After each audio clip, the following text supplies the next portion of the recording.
right. Now, two things that intro has reminded me of. First one is, man, I'm missing cheap bricks. Haven't even heard a peep or a squeak out of that bloke in a long time. No. Cheap jokes. We haven't. Oh, sorry. Brick banter. My bad. Yeah, brick banter now. That was a combination of both of his names now. Cheap bricks. Yeah. Cheap It should bricks. just be called Brick banter. Should just be called cheap banter. Cheap banter. Jokes bricks. Miss Buddy. And the other one was obviously that is a very heavily DC themed intro, and the new Suicide Squad movie is a shit movie. Oh yeah. I haven't seen it. Yeah, me and Bill went and watched it last week, and it's just not something I'd probably rush out to watch anyway. But nah, mate, I'd rather tattoo myself with a soldering iron, to be honest. Ooh, yeah, oof, that's tough. Yeah. That must be real bad. Yeah. Well, I mean, I know it's not Lego. Tattoo yourself with a soldering iron. Jeez. I spent an hour in a queue at the transport office today registering a trailer, and it was more entertaining than Suicide Squad 2. So, Fair enough. Love it. G'day, Maddie. G'day, Hugo. Yeah, no, it was, and you can. I guarantee there's going to be something Lego spun off it as a superhero movie normally does. But it was just not even far-fetched bad. It was just movie bad. But I don't even know how to explain it. And they had triple A actors and actresses, so you couldn't even knock, a bad cast. Like they had Idris Elba, they had obviously Margot Robbie and all that. Sylvester Stallone. Yeah, Sylvester Stallone. It wasn't like, I'm glad I saw it, but I'd never see it again. So I'd be annoyed if I paid to see it. Nah, I would not pay it. But I'm hanging for the new 007 movie-wise. Yeah, and if we ever get the Top Gun sequel. Yeah, right. That's what I've been waiting for a long time. Top Gun 2. Since like Come 88. on. Come on. You old bloody old fogies. Look at you. Oh, yeah, look, it looks awesome. That my theory with that one is that young fella that he's having the issues with in the trailer, that's going to be Goose's son. Of course. Yeah. Well, I mean, in saying that, my work phone's ringtone is Top Gun theme song. Oh, there you go. Yeah. Oh, I'm a Tom Cruise fan. So my normal phone's Days of Thunder, and my what's Top Gun? Ask your parents. Yeah. You haven't lived. Oh, you haven't stepped into the danger zone. Nah. Oh, punny. Come on. You've probably got love and feeling scene in the back of your head. Oh, here we go. Here we go. We're going to fly with this, are we? There you go, Nicky Maverick. How are you, buddy? That's it. And you're all bloody gooses. All right, let's talk Lego. Let's talk Lego. Now, I tried to get Jay on, Jay's Bricks blog on tonight, but he ended up having to work back a few hours, so he couldn't get him on. But I am stealing an idea that he had on his blog. We talked about it last year, kind of like a little bit, but more to the point where what kind of Lego fans are out there and what kind of Lego fans, are we, are our people that watch, people that tune in, all that kind of stuff. And, I'll go through the list and you guys can have a think and kind of see what title you fall under. So there's 7 that Jay has thrown up. First one is the Set Collector, then MOC Builder, Lego Investor, the Minifigure Collector, the Mechanical Maestro, the Displayer, or the Content Creator. Ooh. So here I'll share the screen so you can see the list and have a better think. And I'm sure, especially a couple of us would fall under 2. There's 3 categories for me in there, easy. What's that? There's 3 categories in there that I would fit into. Yeah, well, there you go. So they were the 7 that g'day, Annalise. They're the 7 that Jay came up with. And I thought, it is a good topic, especially as people change and times change and all that kind of stuff. You don't really, Annalise, there's also the second-hand hunter. Yeah? Absolutely. Yeah, I think the second-hand hunter and hoarder could go in the same category. Definitely. Because Yeah. most hoarders are second-hand hunters as well. They have an issue, so they've just got to keep buying. Yeah. I apologize for my throat too. I think I'm losing my voice. Anyway, so out of the three, what were the three? Nick, all of them apply, and you know what? All of them technically could apply to the hardcore Lego fan, didn't it? In a way, yeah, for sure. What were the three that you think the ones that stick out the most for you? For me, yep, or for Bilsy? No, you first. I would definitely say that I am a set collector, for certain themes at least. Yep. I'm also a MOC builder. I am also obviously a content creator, and there are others in there that do have a lesser extent, like the displayer. What sort of a displayer is that? Is that a displayer of sets at home? Well, or is that he's gone into depth in some of them. So let's go to the displayer then. An exhibitor at a con. So the displayer is single-minded in their purpose. Seek out and build the biggest and most impressive-looking Lego models that take up too much space for the average fan. Oh, okay. This is in Jay's words, obviously. Yeah. The displayer does not recognize the world map as the biggest Lego set, and he's eagerly waiting the next set to rightfully dethrone it. And that's a good point. The displayer will not get out of bed for anything less than 4,000 pieces. The Colosseum is one of his or her favorite models. So just big in-your-face type model displaying. Yeah, no, I'm definitely not that then. Annalise, the enabler. Converting everyone.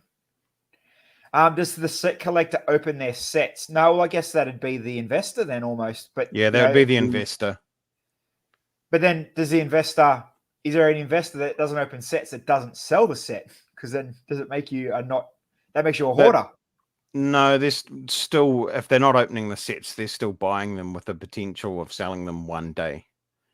Whether they get to sell it or somebody sells it after they croak, one or the other. But if they're not opening them, they're a set collector or an investor, I should say. Let's see what he says. Tom, that's my opinion. Welcome back to the request line as well. That's not even a song, Tom. She was born to try. She'll never get there, but she was born to try, not fly. Set collectors probably the most common Lego fan out there. Set collectors just love everything that Lego puts out and diligently focuses on several themes or types of models. Creator, expert cars, mechs, trains. Then you could add merch onto that as well, I suppose. Yeah. I think I dig into that one. I collect a lot of the weird Lego merch. I got a lot of odd Lego shit with Lego on it.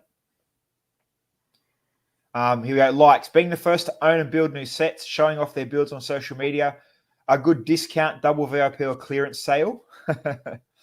Dislikes. Not having enough space to store when sets thereafter retire early.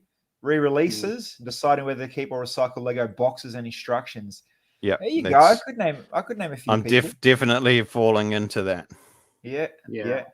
Subcategories: the hoarder, the backlog builder, the bargain hunter, the displayer, and the minifig collector. There you go. Yeah, there's some truth to that. The between the bricks. All right, Bilsy. Yeah, I think I fall into all of them a little bit as well, like most, but probably mostly the set collector one, definitely the displayer as well, but the set collector one, because like you, I hate unopened sets. I hate storing sets and unopening them. I buy Lego to build it, not look at the box and go, oh, I wish I could open that. Like that's what a 5-year-old does on Christmas Eve. I buy it to build it and open it. So, but in collecting a set, I don't necessarily have to have the whole theme or everyone in that line. I'll buy what I like. Like Brickheads, for example, I think I only have about 20 of them because they were the 20 that I liked. I don't need the whole set, and other stuff like that. I mean, mainly a mocker and a city builder, but I dabble in every theme. So let's read MOC then. So the likes for the MOC Builder. When Lugbulk finally arrives, well, that's definitely you. Pick a brick, Bricklink, new elementary being featured on the Brothers Brick, systematic sorting systems, and when elements get new recolors. I think you tick a lot of them off. Dislikes. Follow instructions, transporting displays around the world and country when they can't find that one part, when kids at conventions break off parts of their builds. Well, I know you're a professional at transporting displays. You literally design shit for them. Hey, Jody. Subcategories. Here we go. The mosaic maker, the town planner, the statue sculptor, the modifier, and the craggler. Ooh, have you ever glued anything? No, only once. Only once. I tried gluing trees because they were a shit to transport, and I think I absolutely hated how they turned out, and I'd never ever do it again. So there's only one or two trees just to see how it went, and regretted it right from the get-go, and would never do it again. You used the wrong. Now I just build my trees stronger so they withstand travel better. Andy blue tack. Yeah, I know a lot of people that use blue tack for sure. Blue tack. All right, let's see what the likes and dislikes are for the investor. Likes. When sets they speculate on retire, Lego sales and discounts, exclusive limited run releases, good Facebook marketplace or eBay finds, exclusive one-time only minifigs, bubble wrapping Lego sets, and not paying capital gains tax on the investments. What? Dislikes. When sets take forever to retire, when sets retire prematurely, eBay fees, damage corners, when sets are damaged in transit and re-releases. Yeah, so this is just literally a flipper. Yeah. But there's no other way to put that one. Or here we go, look, not to be confused with a scalper or reseller. Fine line. Very fine line. Minifig collector. You'd be one of these too, wouldn't you, Dan? I have dabbled in minifig collecting, but I don't really follow through. I don't have a lot of complete sets from the CMS range, so I wouldn't really say that I'm a minifig collector. I do like them, and I wish I'd got more over time, but there's just, there's too many to bother going back to try and complete that. This is funny because Jay's got it so right. So they like sets with lots of minifigs, IKEA ribber frames, you couldn't nail that any better. Arm and leg printing and filling for minifigs at a toy store. I know Bilsy likes a good rub. Dislikes, scuffs on minifigs, not getting full 3 set. That's a big one you see complain on every Facebook page. People not getting the 3 full sets when the new boxes come out. Not knowing what to do with their hundreds of 2x3 minifigure display tiles. Oh, there you go. You bloody ribber. You little ribber. I've got most... The only other ones I've got in ribber frames are the Disney ones, and I'll put the Looney Tunes ones in there as well. And the Simpsons ones. But I don't have, this is the only CMF set I've got in because it was the 40th one. And I have every CMF from every series, but I use them in mocks and displays. I don't have them in ribber frames. It's only Disney and the Simpsons that are in ribber frames, and that's it. I'm going to say this would be the smallest group out of all of them. The Mechanical Maestro, obviously, looking at title, it's going all about the Technic stuff. This is what Brick Science would fall into. Oh, 100%. No doubt. Trying to solve, engineering problems. And Dave Rodman. Yeah.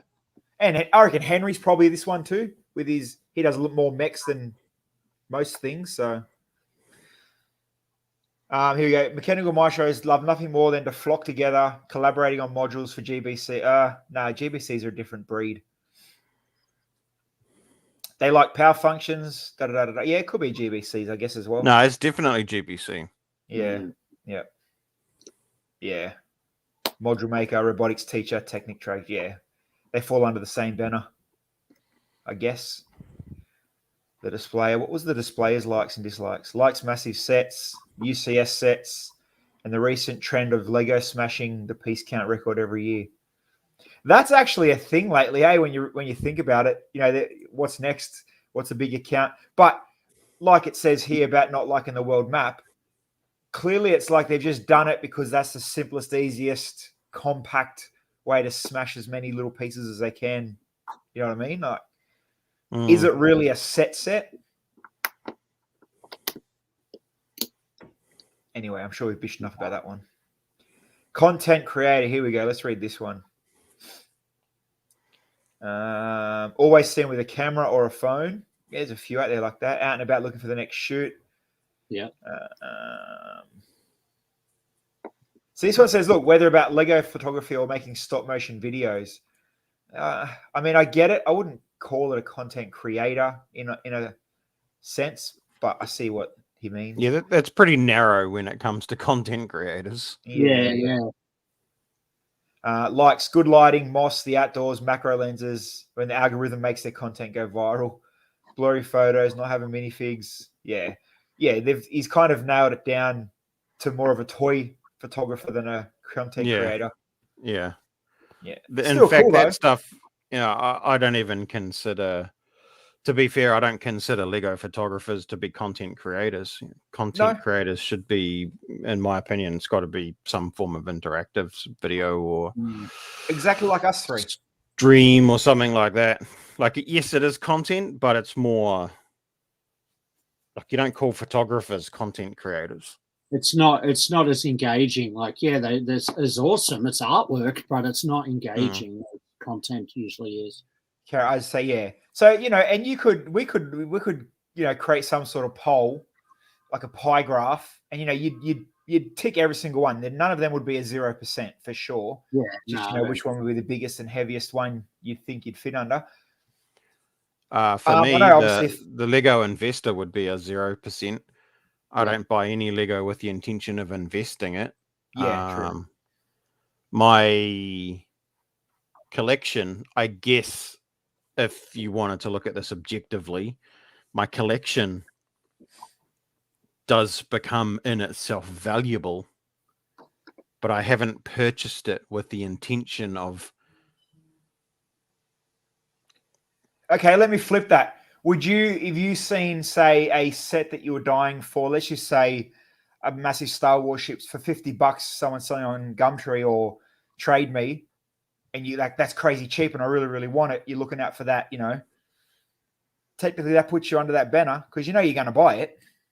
That doesn't put you under the investment banner. That puts you under the set collector banner. Yeah. If it's open and out of the box. And then if it was in the box and it was super cheap, it still doesn't make you an investor if you open it and build it. No, that's right. And an investor is somebody who's going to buy Lego sets with the intention of keeping them for resale at some point. So doesn't that make them a scalper or a reseller then?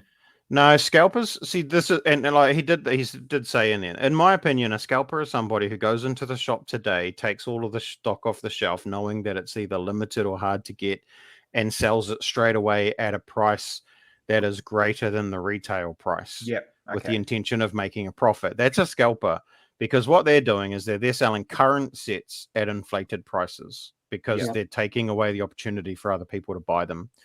Yep. If you're going to buy a set and hold it for 10 years or 5 years, you know that money is essentially in the bank. That is an investment, and there is a risk that that set will deflate in price or inflate or price, depending on what happens throughout that time. Or them Taj Mahal collectors. Well, that's the thing, exactly. All of those Taj Mahal collectors, it's the same with the Saturn V. Saturn V. I had the Saturn V and I bought it on clearance for under $100, and it sat in my to build list, and I thought, hey, I'll build that one day. I'll build it one day. And then I heard whisper of it being re-released, and I thought, I wonder what it sells for. And I put it on. I flipped it for like $500, knowing that it was coming out in a few months' time for 160 again. And because for me, I didn't care about first release. I just wanted to build it for the sake of building it. So I sold it, which paid for my treehouse, and then I bought it again when it was on sale for $129. Yeah, so that's just clever at the end of the day. that I guess you know, that's an investment if you've kept it to beyond of its retirement. And it was It's an actually accidental inside. No, investment. you know what it is? It's not. It's actually insider trading. Because Bilsy I did heard it way whisper. before the public did. I heard whisper. I might have done the same with the ship in the bottle, but I heard whisper of it. Yeah, so Those bad. bloody Chinese forums. But it was G'day, Australian Blue. accidental investor, as I said. I didn't, you know, and I've got other sets now, years later, that, you know, I was wanted to build, like the original Vestas turbine and stuff like that. I wanted it, I bought it, I got to build it, and now I'm like, do I really want to open it, or do I just leave it at the bottom of the pile for a bit? No, I wanted that Vestas shit. New Zealand lugs were giving them away. So then that brings it into another topic that I was reading as well. Is Lego actually a good investment? Like, you know, is it a genuinely good? If you are a hardcore investor, 80% of your pie chart, you know, is it a good investment? Like you said, is it, even if you know the risks, even if you know it could drop, all that kind of stuff, you know, really is it a smart investment? We do it because we're fans. We're not doing it to make money. We're not stockbrokers with Lego, are we? You know what I mean? No, but I think that if you had to, and you took the time to put it back in together, put it in some sort of decent sellable condition, whether it be sets, bulk, however you want to sell it, I'm pretty sure that you would get a good chunk of your money back, if not all of it, in years to come, depending on how you took the time to sell it. If you sold it for bulk for cheap, well, then no, you will never will. But if you look after it and you know, absolutely open it and use it. But if you look after it, if you then sell it on, you will get your money back on it. Whether you'll make money, I don't know. But scenario, you've got building wardrobe, you've got 30 UCS Death Stars, right? All of them are at $1,000. How long is it going to take till someone bites to buy the $1,000 set? How long have you got no wardrobe for because you got massive boxes taking up your storage for that amount of time? You know, and is it a good, all that money sitting there, is it worth, oh, cool, you might have made not even double at the end of the day? You know, so as far as investing, I don't think it is. I think you've got to pick and choose the sets, and you've got to wait for the time. So, you know, there's certain trends of stuff that that are going to be popular. And if you look at it now, and the problem being is that we're all 5 to sort of 10 years too late to jump on this bandwagon. But look at what the most popular things are that sell for the most. And at the moment, it's modular buildings. And it's because people have come back into Lego, and there's like 3 or 4 modular buildings on the market at the moment. And then all of a sudden they realize that, oh, fuck, there was bloody 12 more prior to that. And then they'd go back and try and buy all of those. So those, you know, the second third of the modular buildings are all really valuable, and the first third of them are even more valuable. People will buy those secondhand. If anyone's sitting on a stash of greengrocers at the moment, they're sitting on $1,800 worth of, you know, Lego per box at a $200, you know, investment for when they bought them. And mainly because of bloody 1x8 green brick. Yeah, well, yeah, there's that. But so now, are people going to buy, you know, 50 police stations this year and sit on them for 10 years? And are we going to be 26 modulars down the track? Yeah. And at that point, when people come back into Lego, are they going to want to come back in and then go and try and buy the previous 26 modulars? Probably not. So they're not going to bother. They're just going to be like, screw that shit. I'm just not going to worry about it. And this is where I think it's going to be fun and games over the next 5 to 10 years with investment. It's because, you know, and now there's this whole thing with, so at the moment, people getting into the game, they will go back and try and complete. But in 5 to 10 years' time, I doubt that that's going to happen. The other thing, too, is that we're now seeing this trend of Lego actually releasing some stuff. So I don't think they're going to go back and release old sets like the Greengrocer or the Emerald Knight train. You know, that shit's all gone, done its day. That stuff's still going to remain valuable. But I think there's every risk that there's going to be stuff from now on that continuously gets re-released. So you know, things like the Death Star that always comes out every couple of years, few years. There's always a Death Star. Millennium Falcons, a dime a dozen.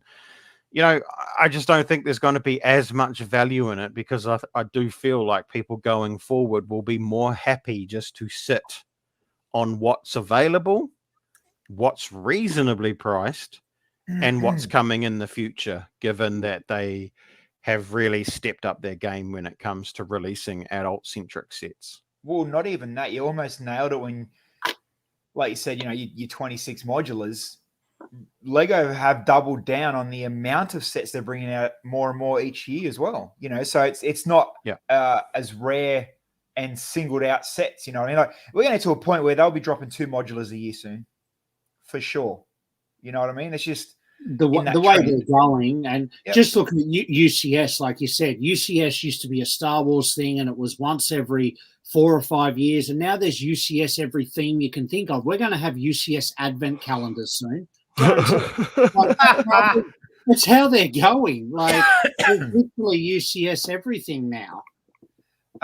Australian, we are on YouTube, by the way. Got back into Lego last year, but I'm not paying $1,800 for and a lot of people won't pay $1,800 for a modular, but I did sell 2 years ago now. I think it paid for a ticket somewhere. Carousel for $1,800. Yeah, you know, that's insane. Yeah, so there is stuff that will continue to sell, you know, but I do feel like over time that the investment market for Lego is going to fade.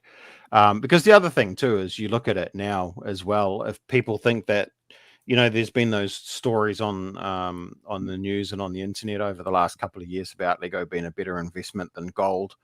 Well, if every bastard's out there stocking up Lego, they're all stocking the same sets. At some point in time, they're all going to hit the market, and they're all going to hit the market at the same time. Yeah. And if capitalism and supply and demand is their argument, then the supply will be greater than the demand, probably. So they're still not going to make tons of money. So I think the wave is kind of crested, and I feel like it's going to slip down the other side, at least for another, you know, and give it at least another 10 years. Even in that, I remember looking at that page or the news story, whatever it was. You know, they were saying, you know, I can remember some of them were obviously the Comic-Con stuff was in them lists. Mr. Gold, I think, was in there as a solid investment, they reckon. Not anymore, but they look at how, you know, the Mr. Gold investment fell apart as soon as they took the website down. Yeah, the registration website, because now you can't even prove whether your Mr. Gold is genuine or not. Oh, there you go. Imagine all the people that you know put money to buy it. So if unless you've got that piece of paper, but now there's no registration proof anymore. Yeah. And Mr. Gold's, you know, every bloody Tom, Dick, and Harry was selling chromed gold minifigs for a while. So, I mean, without getting too much hate, I've got a fake chrome gold Mr. Gold. There you go. But you can tell mine's fake when you really look at it. Yeah, it's the same with that chrome gold C3PO, I think it might have been. You need the plastic bag. It's the plastic bag that's the money. That's the thing that proves that it was one of those 50. And it's the same with some, like my two San Diego Comic-Con figs. Figs themselves are worth nothing. They were released in Hobbit sets, but the piece of cardboard that came in the little blister, that's the money, because that's what was rare. It's bullshit, really, when you think about it. And then once, you know, a mainstream, say, vlog, blog, news page, whatever, tell people that have a bit of spare money, go and invest, it actually makes it opposite. You flood people to go, you know, to buy certain things, unless you know it's a hard, rare to get bit, like the 1x8 green in the greengrocer, or, you know, certain one-off elements that just don't exist. Then that's where, you know, you're talking about the amount of sets as well that, you know, like we're saying, they're just pumping and pushing so much shit out. There's a lot of sets retiring this year. Like, well, they've already put out there's been over 200 new sets this year already. Yeah, like, look, this just keeps going and going. Like, it's monstrous. And you got to think, if this is what they're pulling out, you know, it's like you said, they're turning over. Some of them need to retire, though. Some on that list have been around a while. Yeah. I mean, like I saw in the Technic stuff, you've got some stuff here that are newish. Like the concrete mixer truck hasn't been around it's been around a while, but not too long. Bugatti, obviously, do you think as well this helps in value? So say the Bugatti, do you think that helps because it retires, it adds a value? Absolutely, because look at the value of the Porsche compared to the Bugatti. Bugatti hasn't shot up in value basically because that Big W may drop it again for under $500 in a toy sale, depending on what stock they find. Yeah. Whereas once that's no longer an option, it was the second supercar, so it won't get to what the Porsche is, but it'll get close to it. Whereas the Lamborghini, not so much, because more people would have started realizing the cars by then. Well, I'm just trying to think what Technic cars, other than that big Le Mans one, are actually at the Porsche price. I don't think there's any. I think the Porsche has overtaken all of them. Yeah, Porsche's the only one. It's a standout because it retired not long after the Bugatti came out. Whereas when the Lamborghini came out, the Bugatti was still regular. It was still everywhere. So you could buy it for two. Whereas when the Porsche retired not long after the Bugatti, you were either quick or you missed out and you were left with the second-hand market. And Dan nailed it before. The Porsche is the green grocer of the Technic cars. It is. Absolutely, it is. The Lamborghini, then they might bring out, whispers of a Ferrari or a McLaren, whatever they bring out the 10 next cars, they're not going to get to that Porsche first number one price. No, that's right. And that's why it's very crucial that if you're a set collector, a long-term investor, that you buy the right thing. And how do you know what the right thing is? Because, if you invest in a Porsche, good on you. But if you invest in 30 Death Stars, then I don't like your chances of doing much more than double your money. And if you invested in Super Mario, I suck shit. And video. Oh, yeah. And video, yeah. Like, you've got to know what to invest in. Like, you look at something like the architecture line. You're like, oh, yeah, this theme in time will be worth money. But, like, even the early day architecture stuff, it hasn't really increased. Actually, no.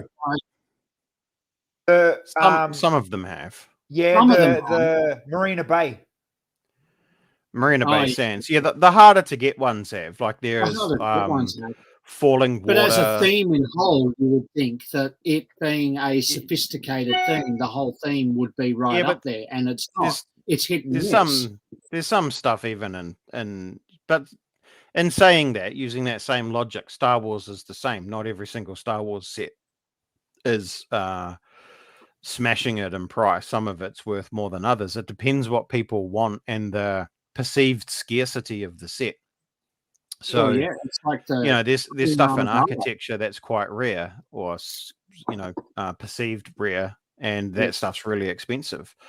The other thing too is what I feel like with collectors is sometimes people are a little bit late to the start. So, for example, like the Porsche, there were the hard Technic heads that went and bought the Porsche because it was just an amazing model straight off the bat.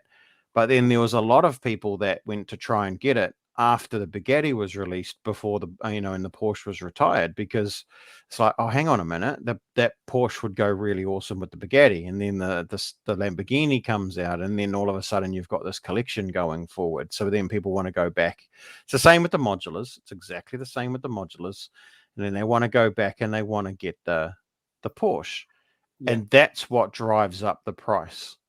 So if you're an early adopter for getting some of if you pick the right theme stuff going forward, if there's an amazing sort of uptake on those things, then you may be able to cash in later on if you've got some of that stuff sealed in the box. One of the ones that, would be interesting to watch, and I can't probably see because my light's bad at the back there, but, these helmets back here, Darth Vader, that one, these ones down here. I think those ones eventually, if they come out with let's say they get to about 10 or 20 of them, the late adopters to wanting to collect those things are going to want the early ones to complete their collections. Yeah. Brickheads was a classic example. No one really liked brickheads when they first. Well, I'm not going to say nobody. Brickheads weren't overly popular when they first came out, and there was a lot of people that didn't really pick them up. But the more that they carried on, and the more that they got, the more people wanted them. And then they now look at the price of some brickheads. You're paying $70, $80, $90, $100 for what was on the shelf for like $19, $18. So some of them are worth 5, 6 times their price now. So if you're looking at an $18 investment, and when they were clearing them at, you know, $12, $13, and now selling for 80 to 100 plus for a single brickhead, you know, that's money, and there's people that are doing it. So, but then there's people that, like, you know, like myself, I love the brickheads, and I have from day one. I'd never sell them. No, I never would either. But I look at them and I think, shit, I've got over 100 brickheads that are all, you know, you could sell them all for $30 a piece. You know, it's $3,000 right there. It's not bad. Oh, and some of them, look to at be this. fair, most of them would sell for more than $30. Yeah, yeah. How's this? So look, this is the sold part of eBay. 12th of August, greengrocer, 2,300. Wow. 2,000, $2,500. And then look, someone scored one for $600, but someone, I don't know how, but it's in the sold for $7.5. Wow. Crazy. Oh, wait, there might be more. Lego Creator and Ninjago. But yeah, what a score that one is. Yeah, wow. I had a guy I know ring up and ask me the other day if he should spend $8,500 on a brand new sealed yellow castle. What? And I just said, mate, if you got that kind of money lying around, you really need to consider your life's choices. Yeah. And his response was, well, you know, I do have that just lying around the house. And I'm like, yeah, good on you, mate. I've seen them go for less than $500, so them yellow castles. Not brand new in the box. Oh, okay. I just think it's stupid. Absolutely stupid. What if you buy into a theme like... Yeah, that's true. What if you buy into a theme too late, like we said before, like Ninjago City, for example? Like I never bought Ninjago City because I chose to go to America instead of buying Ninjago City, and I don't regret that. But when 2 years later, I bought Ninjago City Docks. Actually, I bought it twice, and then now it's like, well, I'm never ever going to afford Ninjago City at the price it sells for. What do I do with the docks? Do I open them? Do I get rid of them? Because I don't want the docks without the city, and I can't afford the city, and I didn't like Ninjago Gardens. So what do you do if you get into a theme too late? But have you built gardens? No. Sealed in box. It's sick. I don't know how you don't like it.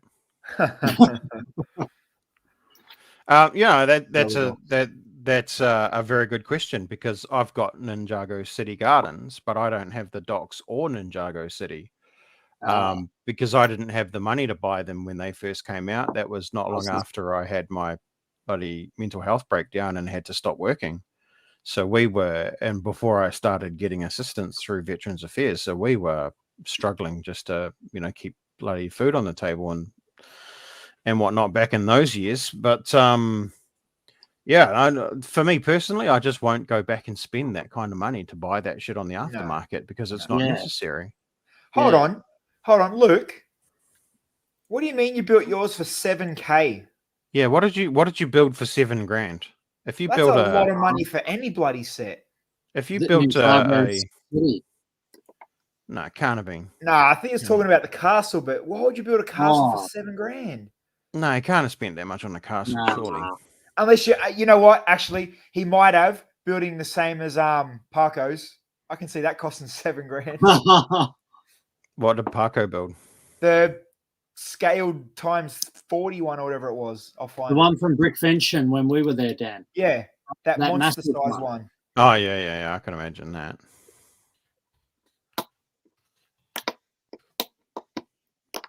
Green Grace. The Green Grace is still not worth $7,000. Nah. Those 1x8s are expensive though. Yeah, yep. In sand green. Buy them. Yeah, but you don't need to use them. They're massively expensive. In 1x8s. You don't need to use them. You can use other 1x4s or 1x6s.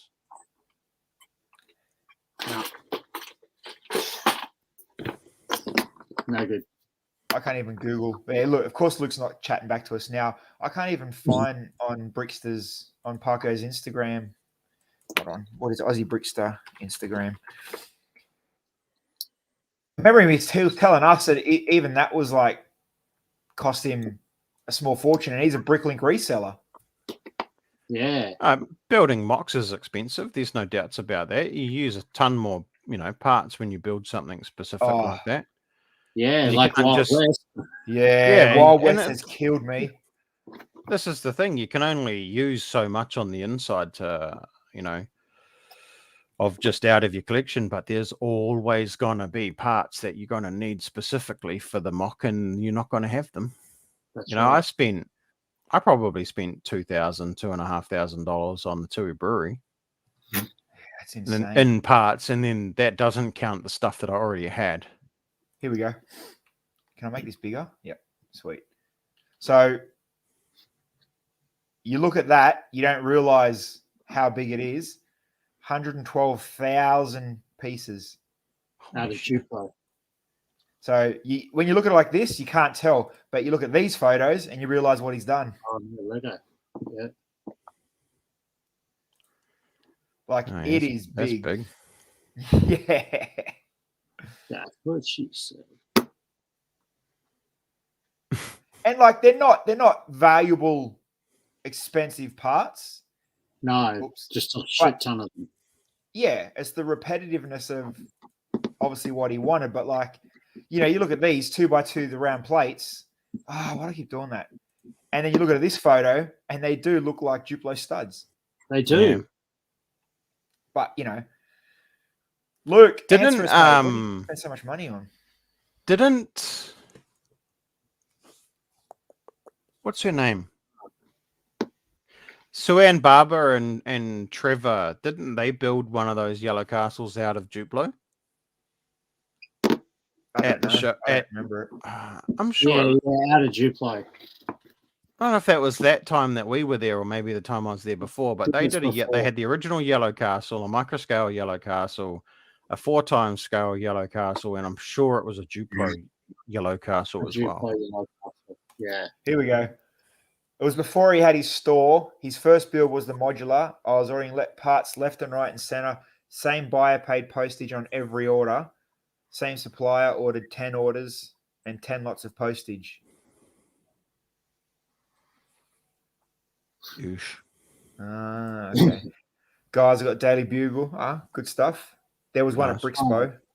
That might have been Parko's. Oh, Sue-Ann's was at Brixpo.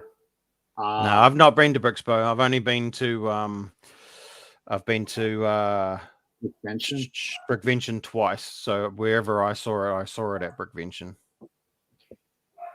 When I always think Duplo, I think of your mate, Dan. That's the insane. Remember he built at the show? Oh yeah, Frank. Yeah, like that. Yeah, Frank. That was big. That was actually really cool. I hadn't, I actually, I had a lot of respect for him for that.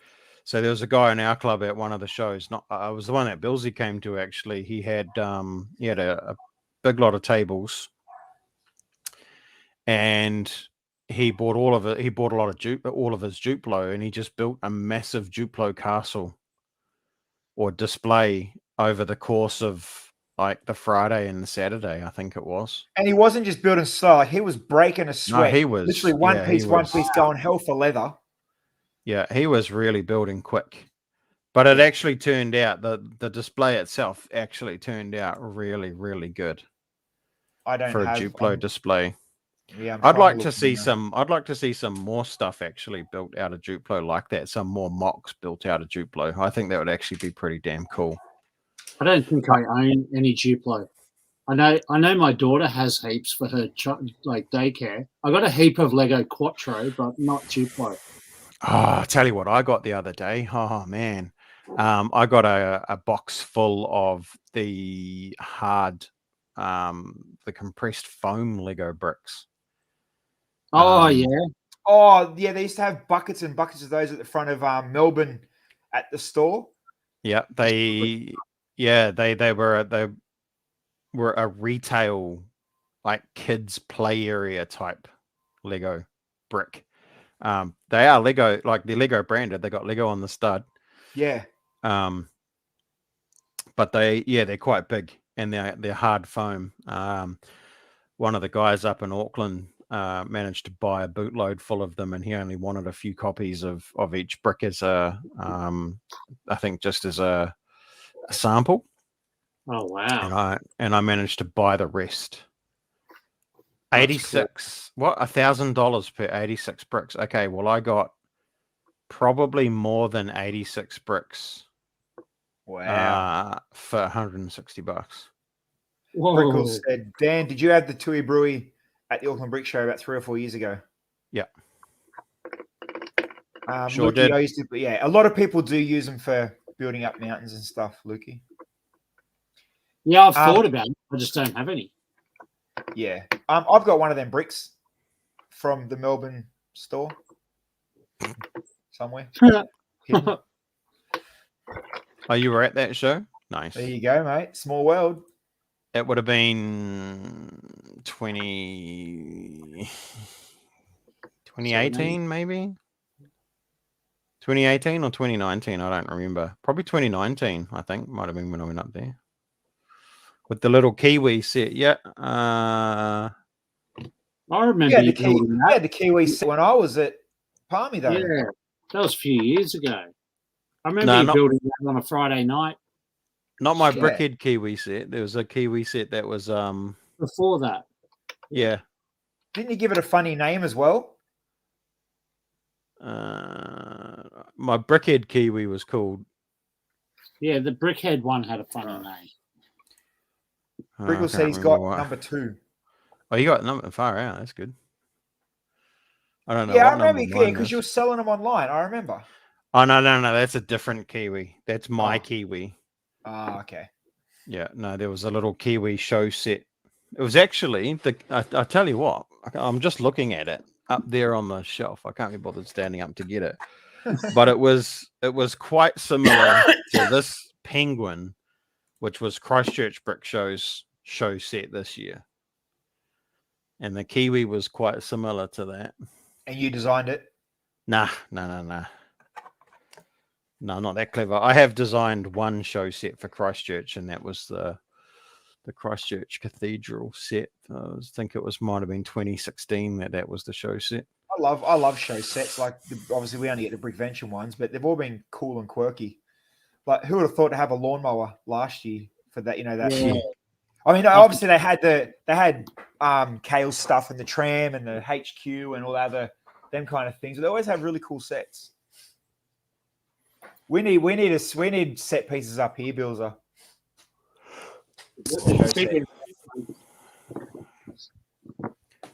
Design them and put them together. I've got that, I think.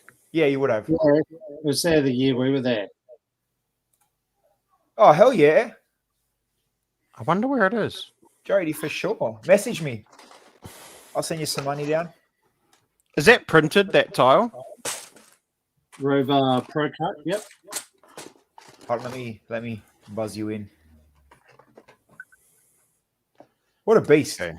What an awesome start to like a cool mock or a front garden if you're a plant lover. Yeah. Year of the lawnmower, he missed it. Brickles missed it. It was 2019 when we had the world visit from Dan on his world tour. It was the last Brickvention before COVID. So 2020 Brickvention. Okay, so I don't have that tile in my tiles container that it would normally fit in, which means I must have that lawnmower still in the bag somewhere. I think it came in a little box, didn't it? No, it was bagged. Okay. Yeah. And then obviously there was. Hang on. Did you have to buy it? No. It came as an exhibitor. It was exhibitor gift. Yeah, exhibitor gift with all your shirt and your lanyard and all that. Yeah. Okay, so I must have one somewhere then. I can't remember. Was it the terraces that was the paid for one that year? The terrace was the paid for one. Well, it was half a terrace. Facade. That's right. Yeah. It was built like half a DeLorean. Don't be like that. Don't be like that. Hey, he made a Yobbo brickhead. Get wrecked. That's right. I got 2 of those as well. Wow, I got the parts for 2 of those. Yeah, I got a Yobbo somewhere. And then, because like when we remember the auction, I think it was the tram that went for a stupid price, and Judy bought it, didn't she? Yep. Yeah.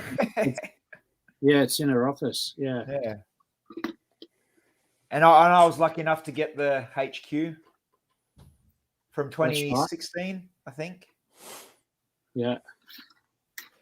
Jody. Yeah, see, look, even Brixpo do it. Bilsy, we've got to do one. Get the Q lug shows pumping. Get Dan to design our Mate, you're the Lego master. It should be your job. Mate, come on. I was just there to look good, not build good. Jesus. I'm a set builder. What? Aren't all Lego masters set builders? Depends on the season. Oh, I wonder how casting's going this year. Oh, Waller the wank. I mean, Brent, how are you, man?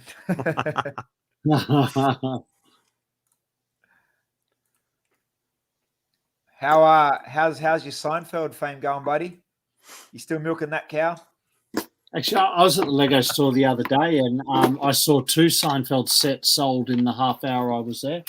Oh, so not sold out yet? That's unfortunate. Well, Mate, I was at a store that carried a good amount of stock, so they wouldn't sell out. He's cashing in those Seinfeld checks. He'll be buying a house in the Bahamas soon. Sold out at shop at home. Doesn't count when you're the only one buying them, buddy. Yeah, but you know what else is always sold out? Like, I'd buy 10 of those before Seinfeld. Just saying. But they're not the same price. So you probably could buy 10 of those for a Seinfeld. You know what? These on the secondhand market will be the same price because you cannot find them anywhere. I've never ever seen them in a retail store besides the Lego store. Every store has a spot. No, I'm with you, Jody. I'm with Jody. Let's make a Lego Master set, sell it for millions. What would you make? What? Okay, here you go. I'll ask both of you separate questions. Bill, I'll ask you first. Think Lego Masters. If it was a set, what would you build? And you can't say the set of Lego Masters. What would represent? There'd be nothing. No, there's nothing. I mean, you'd either do a CMF series, the yellow and red L&M, like Joe built. You could do that, but even that's too detailed. So you'd either do a CMF series for it, or the set. There's nothing else. I think you could do the that L&M square.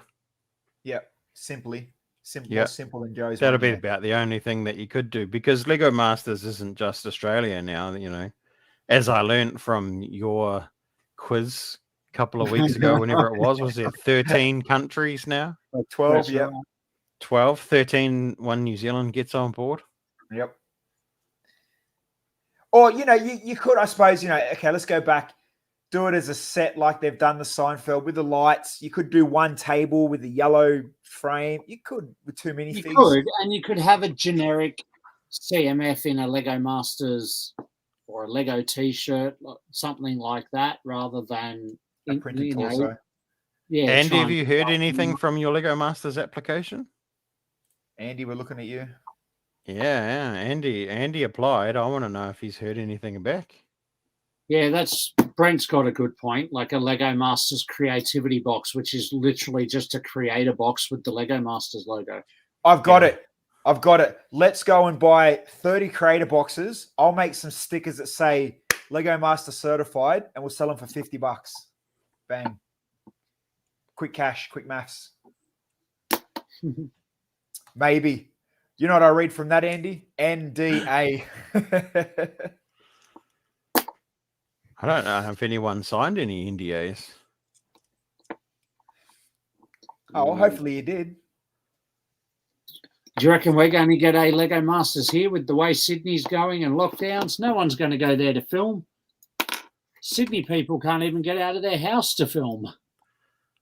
Oh, look, it actually is a thing. Wild Goey says we've got them in the US coming to that's you know what? Lego Masters as merch smashed in the US. Awesomely. Yeah. Yeah, they did actually. They got they did get a box over there that was branded. They did really good over there, yeah. Mm. No, no green eyes here though. It's all good. But yeah, you're right. You're right, Bill. Like, I wonder. Yeah, Walmart exclusive. I hate Walmart exclusive. They've had so much cool shit. I wonder if because it will be, they're going to probably try to do it again, October, November, December. This ain't going away. No, it's only getting worse. So they're going to have to push back filming or do Lego building by Microsoft Teams or something like that. You know what it's going to be? I've worked it out. It's not going to be Lego Masters Australia. It's Lego Masters Sydney. Yeah, probably. Yeah, but even then, they're not allowed 5Ks out of their house. So Lego Masters Darling Harbour. You have to live on the water. You know, that'd be funny, eh? That'd be freaking funny if they had to move Lego Masters Australia to film it in New Zealand, given that they excluded New Zealanders from joining it. That would be freaking hilarious. That'd be a big FU though. At the same time. No, they'd move it to Perth. There's no COVID over there. Or Tasmania. Tasmania. Lego Masters Big Brother Edition. Lock them in a house together in quarantine. Oh, wouldn't that be awesome? With a spa bath. Well, I suppose, we built a lot in the hotel together. Not in the spa bath. That was Lego After Hours. Did you have lots of Lego in the hotel when you were throughout the whole time? Yeah, they gave us a suitcase, like literally a massive suitcase, and it probably would have had about 4 or 5 of them big the Crater Classic mix boxes, like the big ones. They're like $90 or $100 or something. There was a suitcase, had about 4 of them, and then there was like a bunch of random stuff. And every contestant got 1 suitcase each. So if you're a partner or a pair, you got the 2 suitcases. Because my partner has his own collection, I had 2 suitcases. So I had more than enough. I mean, I was missing a lot of cool little bits and pieces, but yeah, there was more than enough to play with. Do we get to keep it? No, they counted it on the way out. The pieces or the suitcases? The suitcases. Suitcases. Well, I mean, yeah, suitcases that were accounted. You mean they counted 1 out of your room because there was just 1 person in there, right? Yeah. Yep. 100%. I only got 1. Yeah, for sure. The other one went back. But then that's what the same. It was funny because they used that for editions. They used that for season 2. So they just keep them recycling them.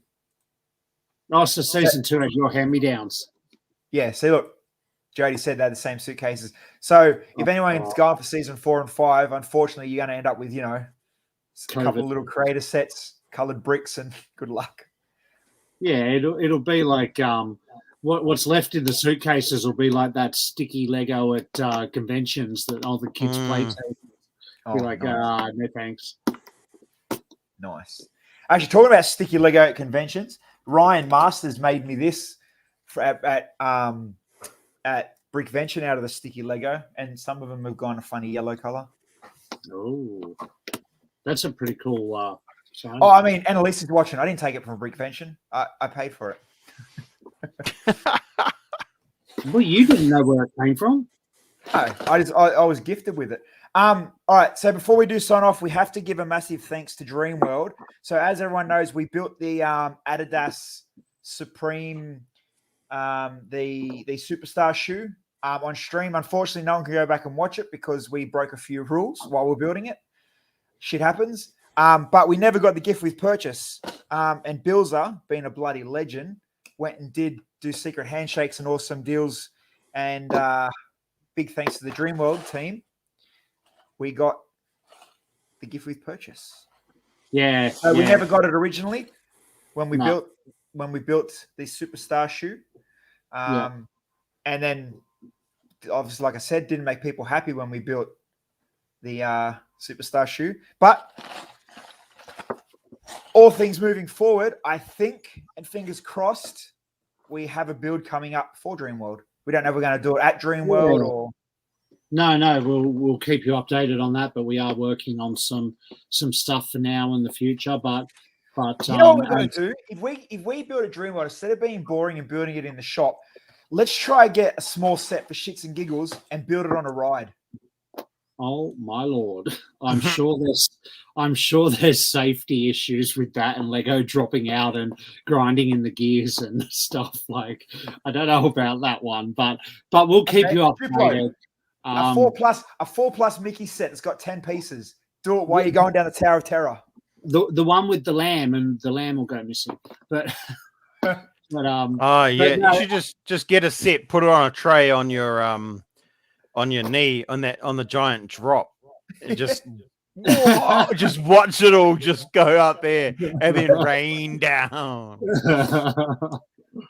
Maybe we'll see. Think about it. How cool would it be to try to do something like random like that? You know what I mean?